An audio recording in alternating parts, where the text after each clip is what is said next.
il y a une démonstration qui est faite, c'est qu'en fait, quand on augmente les recettes, on n'arrive pas à le faire avec une logique de maîtrise des dépenses. La région, elle a, en recettes réelles de fonctionnement, elle a quasiment 300 millions d'euros de plus entre 2016 et 2024.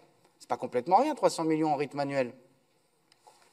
Et là, on nous explique, quand, sous le quinquennat de François Hollande, et je ne charge pas la barque parce qu'il a eu ses contraintes, c'était zéro, c'est-à-dire une baisse nette puisqu'il y avait l'inflation.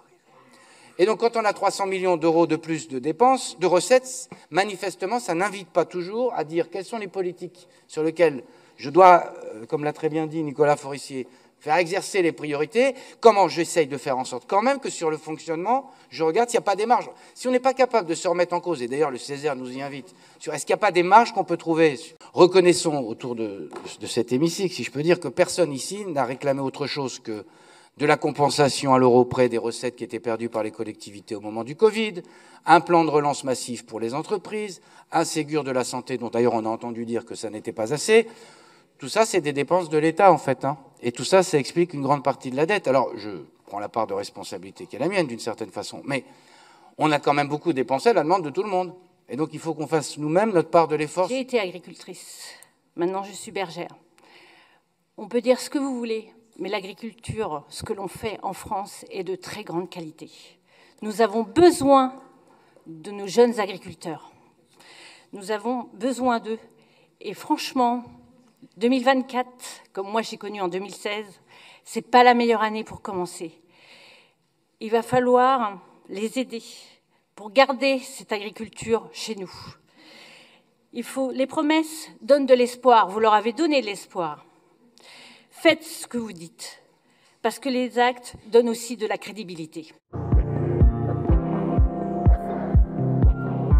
C'est vrai que ce sont des cycles infernaux qui reviennent devant nous, dans un pays qui a 3 200 milliards d'euros de dette, dans un pays dans lequel l'État-providence est au rendez-vous à tout instant et on l'appelle en secours, dans un pays traversé, ça a été très bien dit par Jean-Patrick Gilles, une crise financière 2010, personne ne l'a oublié, personne n'a oublié la Covid et ses conséquences à l'heure actuelle. Est-ce qu'on peut faire mieux ou pas avec la même somme où chacun doit faire un effort? J'entends que l'effort est dur. On peut faire mieux. On peut faire mieux, je vous fais un seul reproche.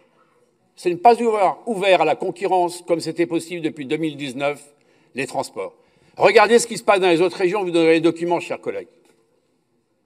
Mais lorsque je vois que le kilomètre de train coûte 18 € dans certaines régions et 21 € en région centre, Val-de-Loire, ça veut dire quoi? Il coûte 15% de plus. 15% d'un budget de 240 millions, ben faites la multiplication, c'est 30 à 35 millions qu'on peut aller chercher. La Nouvelle-Aquitaine ne vient-elle pas de mettre en place des transports en car qui sont beaucoup moins onéreux que pour être... Mais écoutez, c'est une proposition, ben, il y a des Chartres-Orléans, moi que je suis un Aurélien, on ne va pas faire le reproche de mettre un car. La promesse du train ne tiendra pas, autant mettre un car qui coûte moins cher. Ça serait, me semble-t-il, quelque chose d'important. Et...